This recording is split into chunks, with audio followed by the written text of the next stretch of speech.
اور انہوں نے پوری نشانیاں جو ہے بتانا شروع کر دی ان لوگوں کو. اور یہ پھر یہ ساری باتیں وہ رد ہی نہیں کر سکے کیونکہ بالکل وہ صحیح باتیں بتا رہے تھے. تو یہ ساری باتیں انہوں نے کلیئر کر دی، لیکن ان لوگوں نے جو ہے ان کی باتوں کو جھٹلایا اور وہ ایمان نہیں لے کر آ رہے تھے، بات مان نہیں رہے تھے ان کی.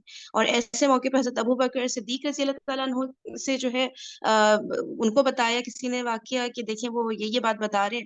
تو انہوں نے کہا کہ اگر رسول پاک صلی اللہ علیہ وسلم بتا رہے ہیں تو بالکل صحیح بتا رہے ہوں گے ایک ایک ورڈ. اور جو ہے یہاں پر ان کو صدیق کا خطاب دیا گیا اس موقع کے اوپر حضرت ابو بکر رضی اللہ تعالیٰ عنہ کو.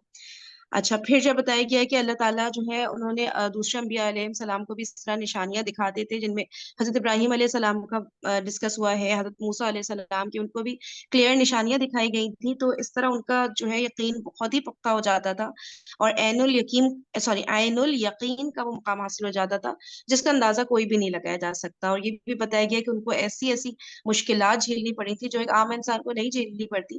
تو یہ بھی ون آف دا ریزنز بتایا گیا کہ ان کو ان چیزوں کا مشاہدہ کرایا گیا.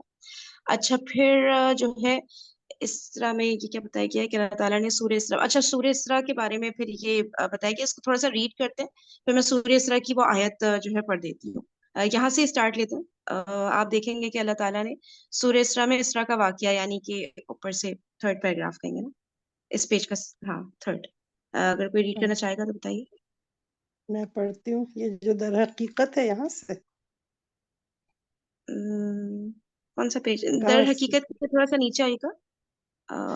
یہ اس آپ دیکھیں واقعہ گے معراج اس کا بھی نیچے والا آپ آپ دیکھیں گے؟ دیکھیں گے. اچھا جی آپ یہاں سے دیکھیں گے یہاں سے. کل ہم اوکے نے پڑھا تھا، لیکن تھوڑا سا اس کو ریڈ کر کے آگے چلتے ہیں، پھر میں یہ آیت بھی ریڈ کر دوں گی. ٹھیک ہے جی. اوکے. آپ دیکھیں گے کہ اللہ تعالیٰ نے سورہ اسراء میں اسراء کے واقعہ صرف ایک آیت میں ذکر کر کے کلام کا رخ یہود کی سیاہ کاریوں اور جرائم کے بیان کی جانب موڑ دیا ہے. پھر انہیں آگاہ کیا ہے کہ یہ قرآن اس راہ کی ہدایت دیتا ہے جو سب سے سیدھی اور صحیح راہ ہے. قرآن پڑھنے والے کو بسا اوقات شبہ ہوتا ہے کہ دونوں باتیں بے جوڑ ہیں، لیکن در حقیقت ایسا نہیں ہے، بلکہ اللہ تعالیٰ اس اسلوب کے ذریعے یہ اشارہ فرما رہا ہے کہ اب یہود کو نوع انسانی کی قیادت سے معزول کیا جانے والا ہے، کیونکہ انہوں نے ایسے ایسے جرائم کا ارتکاب کیا ہے جس سے ملوث ہونے کے بعد انہیں اس منصب پر باقی نہیں رکھا جا سکتا. لہٰذا اب یہ منصب رسول اللہ صلی اللہ علیہ وسلم سونپا جائے گا اور دعوت ابراہیمی کے دونوں مراکز ان کے ماتحت کر دیے جائیں گے. بالفاظ دیگر اب وقت آ گیا ہے کہ روحانی قیادت ایک امت سے دوسری امت کو منتقل کر دی جائے، یعنی ایک ایسی امت سے جس کی تاریخ عذر و خیانت، ظلم اور بدکاری سے بھری ہوئی ہے، یہ قیادت چھین کر ایک ایسی امت کے حوالے کر دی جائے جس سے نیکیوں اور بھلائیوں کے چشمے پھوٹیں گے اور جس کا پیغمبر سب سے زیادہ درست راہ بتانے والے قرآن کی وحی سے بہرور ہے. جی اس کو یہاں کچھ پہ میں ڈسکرائب کرنا ہے؟ اس کو میں نا وہ آیت پڑھنا چاہ رہی تھی جو سورہ اسراء. بتائیے. اچھا، ایک چیز یہ ہے کہ اس میں نا جو سورہ اسراء کے بارے میں آتا ہے نا، یہ سورہ بنی اسرائیل ہے. ٹھیک ہے، ان کیس کچھ لوگوں کو کلیئر نہیں ہو رہا ہوتا کہ سورہ اسراء کے نام سے تو کوئی سورہ نہیں مل رہی ہوتی، تو یہ بیسکلی سورہ بنی اسرائیل ہے. اور جو ہے اس کی جو پہلی آیت ہے اس میں اللہ تعالیٰ نے فرمایا ہے کہ پاک ہے وہ ذات جو اپنے بندے کو راتوں رات مسجد حرام سے مسجد اقصی تک لے گئی، جس کے ماحول پر ہم نے برکتیں نازل کی ہیں تاکہ ہم انہیں اپنی کچھ نشانیاں دکھائیں. بے شک وہ ہر بات سننے والی، ہر چیز دیکھنے والی ذات ہے. اچھا، پہلا دیکھیں، پہلی جو آیت ہے یہ پورا واقعہ اسراء و معراج کے اوپر ہے. ٹھیک ہے، اور جو دوسری آیت ہے اب اس کو دیکھیں. اور ہم نے موسیٰ کو کتاب دی تھی اور اس کو بنی اسرائیل کے لیے اس ہدایت کا ذریعہ بنایا تھا کہ تم میرے سوا کسی اور کو اپنا کارساز قرار نہ دینا. اب دیکھیں اس میں یہ جو بتایا جا رہا ہے نا کہ پہلی آیت واقعہ اسراء و معراج پر ہے، اور دوسری آیت پھر ڈائریکٹلی جو ہے حضرت موسیٰ علیہ السلام کو کتاب دی گئی اور بنی اسرائیل کے بارے میں آ رہا ہے. تو جو آپس میں جو ہے ان دونوں کا جو ربط ہے وہ بتایا گیا. تو وہ تھوڑی سی میں اس کی تفسیر ریڈ آؤٹ کر دیتی ہوں کہ مطلب یہ کوئنسیڈنس نہیں ہے کہ ایک دم سے واقعہ اسراء کے بعد بنی اسرائیل کا ذکر کا کیسے کوئی کنیکشن بن رہا ہے. تو وہ تھوڑا سا میں ریڈ کر دیتی ہوں. اس کی تفسیر اس آیت کی، آیت نمبر 2 سورہ بنی اسرائیل، سورہ نمبر 17۔ معراج کا ذکر صرف ایک فقرے میں کر کے، یعنی ایک آیت میں ایک سینٹینس میں کر کے یکایک بنی اسرائیل کا یہ ذکر جو شروع کر دیا گیا ہے، سرسری نگاہ میں یہ آدمی کو کچھ بے جوڑ سا محسوس ہوتا ہے، مگر سورت کے مدعا کو اگر اچھی طرح سمجھ لیا جائے تو اس کی مناسبت صاف سمجھ میں آ جاتی ہے۔ سورت کا اصل مدعا کفار مکہ کو متنبع کرنا ہے، متنبع وارن ہے میرے خیال سے، کہ جو مکہ کے کافر تھے ان کو وارن کرنا ہے۔ آغاز میں معراج کا ذکر صرف اس غرض کے لیے کیا گیا ہے کہ مخاطبین کو آگاہ کر دیا جائے کہ یہ باتیں تم سے وہ شخص کر رہا ہے جو ابھی ابھی اللہ تعالیٰ کی عظیم و شان نشانیاں دیکھ کر آ رہا ہے۔ اس کے بعد اب بنی اسرائیل کی تاریخ سے عبرت دلائی جاتی ہے کہ اللہ تعالیٰ کی طرف سے کتاب پانے والے جب اللہ کے مقابلے میں سر اٹھاتے ہیں تو دیکھو کہ پھر ان کو کیسی دردناک سزا دی جاتی ہے۔ تو یہ بتایا جا رہا ہے کہ یہ ایک دم سے بنی اسرائیل کی طرف جو ہے کیوں کر دیا گیا، کہ اب ان کو بتا دیا کہ اب آپ سے جو ہے وہ جتنی بھی آپ کو ذمہ داریاں دی گئی تھی، جتنی پاورز آپ کو دی گئی تھی، اب وہ سب آپ سے لے کر اب مسلمانوں کی طرف کی جا رہی ہیں، کیونکہ یہاں تک اللہ تعالیٰ مسلمانوں کو کافی ٹیسٹ بھی کر چکے تھے نا، تقریباً 11 سال گزر چکے تھے، تو اتنے سال تک مسلمان ثابت قدم رہے تھے اور بالکل ایک اللہ کو مان رہے تھے اور ساری باتیں رسول پاک صلی اللہ علیہ وسلم کی مان رہے تھے نا، تو وہ پھر کنیکشن بتایا گیا کہ اب ان کو یہ لوگ اچھی طرح لے کر چل رہے ہیں تو اب ان کی طرف شفٹ کر دی جائے گی وہ ساری جو مسلمانوں کی قیادت اور ساری چیزیں۔ جی یہاں پہ اگر کوئی کچھ ایڈ کرنا چاہتا ہے تو کر سکتے ہیں، نہیں تو ہم آگے بڑھیں گے انشاءاللہ۔ ڈیٹیل آپ نے بتا دی، جی آگے لیکن چلیے۔ لیکن یہ قیادت منتقل کیسے ہو سکتی ہے جبکہ اس امت کا رسول مکے کے پہاڑوں میں لوگوں کے درمیان ٹھوکریں کھاتا پھر رہا ہے؟ اس وقت یہ ایک سوال تھا جو ایک دوسری حقیقت سے پردہ اٹھا رہا تھا، اور وہ حقیقت یہ تھی کہ اسلامی دعوت کا ایک دور اپنے خاتمے پر اور اپنی تکمیل کے قریب آ لگا ہے، اور اب ایک دوسرا دور شروع ہونے والا ہے جس کا دھارا پہلے سے مختلف ہوگا۔ اسی لیے ہم دیکھتے ہیں کہ بعض آیات میں مشرکین کو کھلی وارننگ اور سخت دھمکی دی گئی ہے۔ دیکھیں یہاں پہ لکھا ہوا ہے اور وہ حقیقت تھی کہ اسلامی دعوت کا ایک دور، یعنی وہ بھی اسلامی کی دعوت دے رہے تھے، سیم مذہب۔ ارشاد ہے صحیح یہاں صحیح، ہے ہاں سب بالکل اللہ تعالیٰ کی طرف صحیح کہہ رہے فرین ہیں۔ جی جی میں اس کے بعد اس کا ارشاد ہے نا۔ جی جی بالکل قرآن میں۔ اچھا ارشاد ہے وَإِذَا أَرَدْنَا أَن نُهْلِكَ قَرْيَةً أَمَرْنَا مُتْرَفِيهَا فَفَسَقُوا فِيهَا فَحَقَّ عَلَيْهَا الْقَوْلُ فَدَمَّرْنَاهَا تَدْمِيرًا، اور جب ہم کسی بستی کو تباہ کرنا چاہتے ہیں تو وہاں کے اصحاب ثروت کو، پیسے والوں کو، اصحاب ثروت کو حکم دیتے ہیں مگر وہ کھلی خلاف ورزی کرتے ہیں، بس اس بستی پر تباہی کا قول برحق ہو جاتا ہے اور ہم اسے کچل کر رکھ دیتے ہیں۔ یعنی پہلے ڈھیل دی جاتی ہے اللہ کی طرف سے، بہت زیادہ ڈھیل دی جاتی ہے، جب وہ سب نافرمانی کرتے رہتے ہیں تو پھر آخر میں اللہ تعالیٰ رسی کھینچتا ہے اور پھر اس کی تباہی کا دور شروع ہو جاتا ہے۔ وَكَمْ أَهْلَكْنَا مِنَ الْقُرُونِ مِنْ بَعْدِ نُوحٍ وَكَفَى بِرَبِّكَ بِذُنُوبِ عِبَادِهِ خَبِيرًا بَصِيرًا، اور ہم نے نوح کے بعد کتنی ہی قوموں کو تباہ کر دیا، اور تمہارا رب اپنے بندوں کے جرائم کی خبر رکھنے اور دیکھنے کے لیے کافی ہے۔ پھر جی ان اور آیات کے جی اچھا بولیے۔ یہ جو اوپر آیت آئی ہے نا، یعنی کہ جی یہ جو سورہ نمبر 17 کی آیت نمبر 16 ہے، کیا اس میں اللہ تعالیٰ نے فرمایا ہے کہ اور جب 17 ہم کسی بستی کو تباہ کرنا چاہتے ہیں نا، یہ والی جو ہے اس کی تھوڑی سی اگر میں تفصیل ریڈ آؤٹ کر دوں تو تھوڑا سا اور کلیئر ہو جائے گا انشاءاللہ۔ اچھا دیکھیں، اس آیت میں حکم سے مراد حکم طبعی اور قانون فطری ہے، یعنی قدرتی طور پر ہمیشہ ایسا ہی ہوتا ہے کہ جب کسی قوم کی شامت آنے والی ہوتی ہے تو اس کے اچھا یہ ہم لوگ کو اس سے تھوڑا سا ریلیٹ کرنے کی بھی کوشش کرنی چاہیے، سمجھنا چاہیے کہیں ہم بھی اس کیٹیگری میں لائے تو نہیں کر رہے ہیں، ٹھیک ہے؟ تو اب اس کو اس طرح سے ذرا سا دیکھیے گا، یعنی قدرتی طور پر ہمیشہ ایسا ہی ہوتا ہے کہ جب کسی قوم کی شامت آنے والی ہوتی ہے تو اس کے مترفین فاسق ہو جاتے ہیں۔ ہلاک کرنے کے ارادے کا مطلب یہ نہیں ہے کہ اللہ تعالیٰ یوں ہی بے قصور کسی بستی کو ہلاک کرنے کا ارادہ کر لیتا ہے، بلکہ اس کا مطلب یہ ہے کہ جب کوئی انسانی آبادی ہاں برائی کے راستے پر چل پڑتی ہے اور اللہ فیصلہ کر لیتا ہے کہ اسے تباہ کرنا ہے تو اس فیصلے کا ظہور اس طریقے سے ہوتا ہے۔ دراصل جس حقیقت پر اس آیت میں متنبہ کیا گیا ہے وہ یہ ہے کہ ایک معاشرے کو آخرکار جو چیز تباہ کرتی ہے وہ اس کے کھاتے پیتے خوشحال لوگوں اور اونچے طبقوں کا بگاڑ ہے۔ جب کسی قوم کی شامت آنے کو ہوتی ہے تو اس کے دولت مند اور صاحب اقتدار لوگ فسق و فجور پر اتر آتے ہیں، ظلم و ستم اور بدکاریاں اور شرارتیں کرنے لگتے ہیں شرارتیں کرنے لگتے ہیں۔ ایک سیکنڈ رکیے۔ اور آخر یہی فتنہ پوری قوم کو لے ڈوبتا ہے۔ لہٰذا جو معاشرہ آپ اپنا دشمن نہ ہو اسے فکر رکھنی چاہیے کہ اس کے ہاں اقتدار کی باغیں اور معاشی دولت کی کنجیاں کم صرف اور بد اخلاق لوگوں کے ہاتھوں میں نہ جانے پائیں۔ دیکھیں پورا ایسا لگتا ہے جیسے ہمارے معاشرے کی تصویر کھینچی گئی ہو کہ جو دولت مند لوگ ہیں وہ صحیح۔ بالکل غلط غلط حرکتوں میں مبتلا ہو جاتے ہیں اور پھر اللہ تعالیٰ ڈھیل دیتے ہیں اور پھر دی اینڈ ایک ٹائم آتا ہے اللہ تعالیٰ ہم سب کو ہدایت نصیب فرمائے اور اس کیٹیگری میں نہ آنے دے اللہ تعالیٰ ہمیں انشاءاللہ۔ جی آگے پلیز۔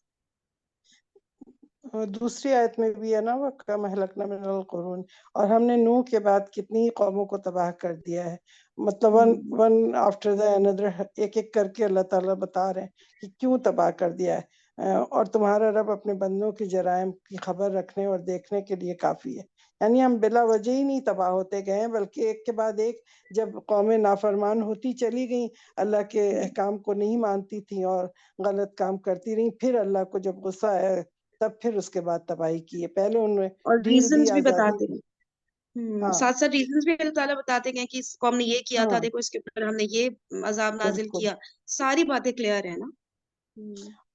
اور اچھا پھر ان آیات کے پہلو بہ پہلو کچھ ایسی آیات بھی ہیں جن میں مسلمانوں کو ایسی تمدنی قواعد و ضوابط و دفعات و مبادی بتلائے گئے ہیں جن پر آئندہ اسلامی معاشرے کی تعمیر ہونی تھی، گویا اب وہ کسی ایسی سرزمین پر اپنا ٹھکانہ بنا چکے ہیں جہاں ہر پہلو سے ان کے معاملات ان کے اپنے ہاتھ میں ہے، اور انہوں نے ایک ایسی وحدت کیا لکھا ہے تماسکہ بنا لی ہے، کیا ہے یہ متماسکہ کے معنی وحدت متماسکہ بنا لی ہے جس پر سماج کی چکی گھوما کرتی ہے۔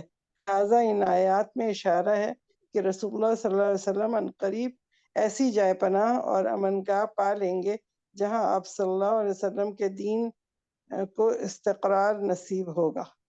آپ ڈسکرائب کرے کشمیتی رکے اس کو ہاں نا آپ اگلا پیراگراف بھی ریڈ کریں، پھر میں اس کی نا جو ہاں سیلڈ نیکر نہیں ہے اس کی انگلش بک ہے وہ بہت زبردست طریقے سے اس کو نا ایکسپلین کیا ہوا ہے اس کے اندر نا، ہم وہاں سے اگر اسی ایکسپلینیشن لینا تو بڑا ہاں اچھا سمجھ آیا اس میں سے پڑھ لو۔ ہے۔ ہاں ہاں ہاں آپ یہ اس میں لاسٹ بڑا پیراگراف ایزی لکھا ہوا ہے، جی یہ جی جی اسراء یہ و لاسٹ معراج۔ پیراگراف ریڈ کر دیں صحیح، پہلے۔ وہ یہ اسراء و معراج کے بابرکت واقعے کی تہ میں پوشیدہ حکمتوں اور رازہائے سربستہ میں سے ایک ایسا راز اور ایک ایسی حکمت ہے جس کا ہمارے موضوع سے براہ راست تعلق ہے، اس لیے ہم نے مناسب سمجھا کہ اسے بیان کر دیں۔ اسی طرح کی دو بڑی حکمتوں پر نظر ڈالنے کے بعد ہم نے یہ رائے قائم کی ہے کہ اسراء کا یہ واقعہ یا تو بیعت عقبۃ الاولیٰ سے کچھ ہی پہلے کا ہے یا عقبہ کی دونوں بیعتوں کے درمیان کا ہے، واللہ عالم۔ اچھا اس کو میں اپنا اسٹاپ شیئر یہاں پہ کرتی ہوں اور پھر میں وہ اسکرین شیئر کرتی ہوں جو سیلڈ نیکٹر جو اس بک کا انگلش ورژن ہے نا، تو اس میں نا یہ صحیح، پیراگراف کیونکہ کافی زیادہ ڈیفیکلٹ ہو رہا تھا تو میں نے کہا وہی اچھا ڈائریکٹلی شیئر کر دوں، ایک منٹ رکیے گا بس۔ صحیح۔ شیئر اچھا اسکرین آ گئی آپ لوگ کے سامنے؟ ہاں اسکرین آئی ہے۔